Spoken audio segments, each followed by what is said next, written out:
Thank you. What a warm welcome you just Hooray!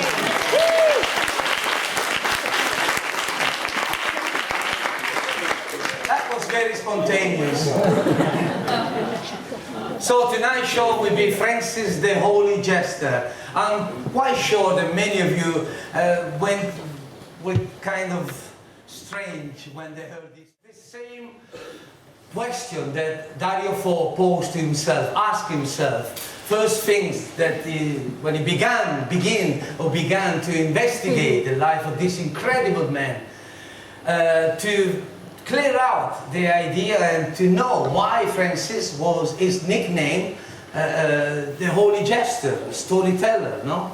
And when he went inside, deeply inside the investigation, the historiography that just appeared recently, you know, and you will discover this in the play, about Francis, he soon, immediately has found out that Francis was really a jester. He used to call himself, I am the jester of God.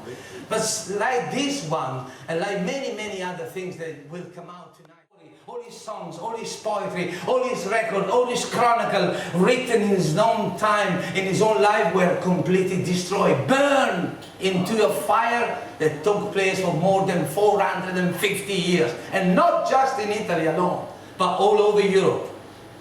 But slowly, history goes on.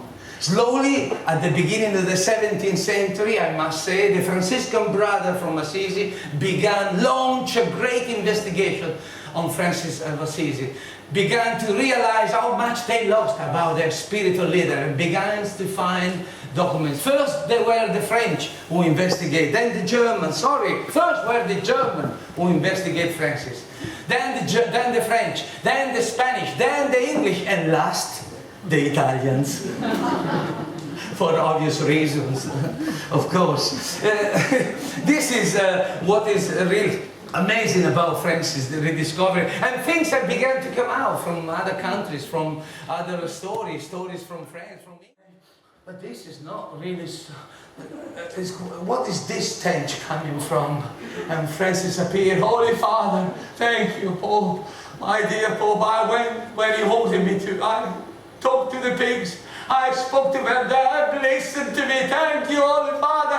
I want to tell you of the joy that I have in my heart. Francis, he gets a bit carried away. He's dancing all over his...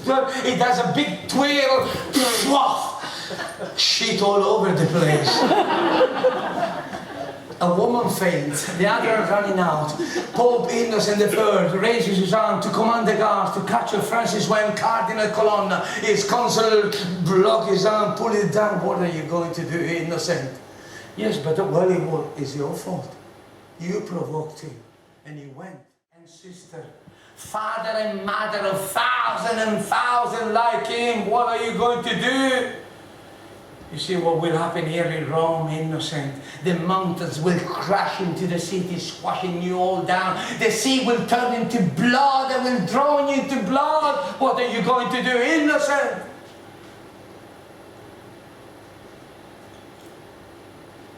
You want to kill him?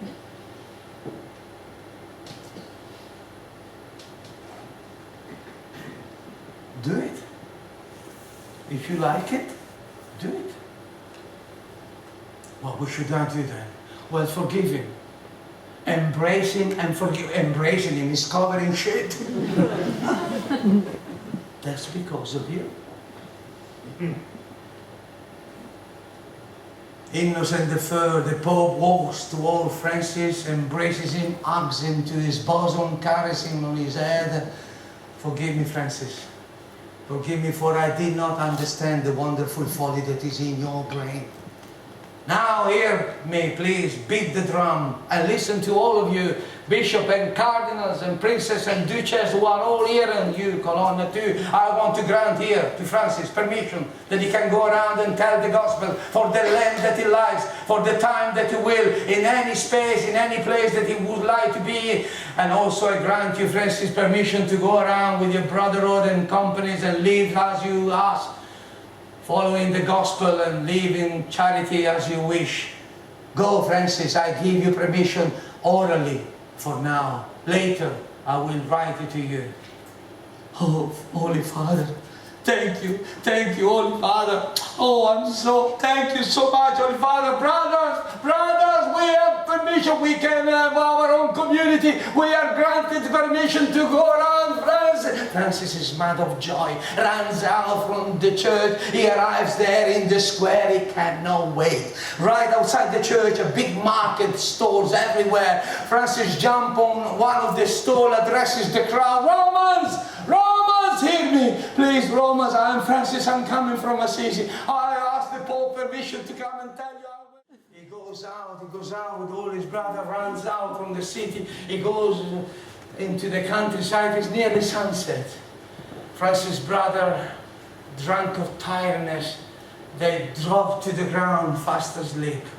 Francis is left alone in front of a huge, gigantic, enormous tree with a lot of branches and leaves, and there are birds above it, hopping and chirping, flying around to try to find a place where to spend the night. And Francis looks at them. Oh, birds, how blissful you are. What a marvel. So light you are. Oh, you don't have a care. You don't have any care. You fly flapping your wings in the wind. So easily and in harmony. In the wind, in the air. The air which is so close to God that surely it is His breath.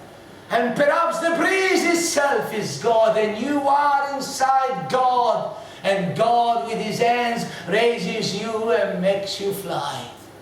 Why Francis pronounces this prayer, many other birds arrive from all around. Birds of all kinds, finches, crows, hawks, from the river, the lakes, buzzards, the eagles from the mountain. The tree fills up with so many birds that in the end you couldn't see a leaf. And all the birds are listening. Oh, birds, blissful. Oh, how lovely, or gentle. You don't have a care. You don't have any loads crushing us. Oh, man who brags, full of greed, thirst for possessions, desire for glory, craves to the point of overpowering the others, climbing in over people's head to appear bigger and taller than everybody else. Rise! Rogueries, wickedness, and lack of love. Oh, if we men too could be so light, could strip it out this wretched passion, we could be so light as to levitate up into the sky, and a puff of a child will be enough to make us fly. As Francis speaks, turns slightly his head and notices that on the wide road right behind him, a huge crowd have gathered there, women, and says, look how strange this world is. To make people listen to you, you must speak to the birds.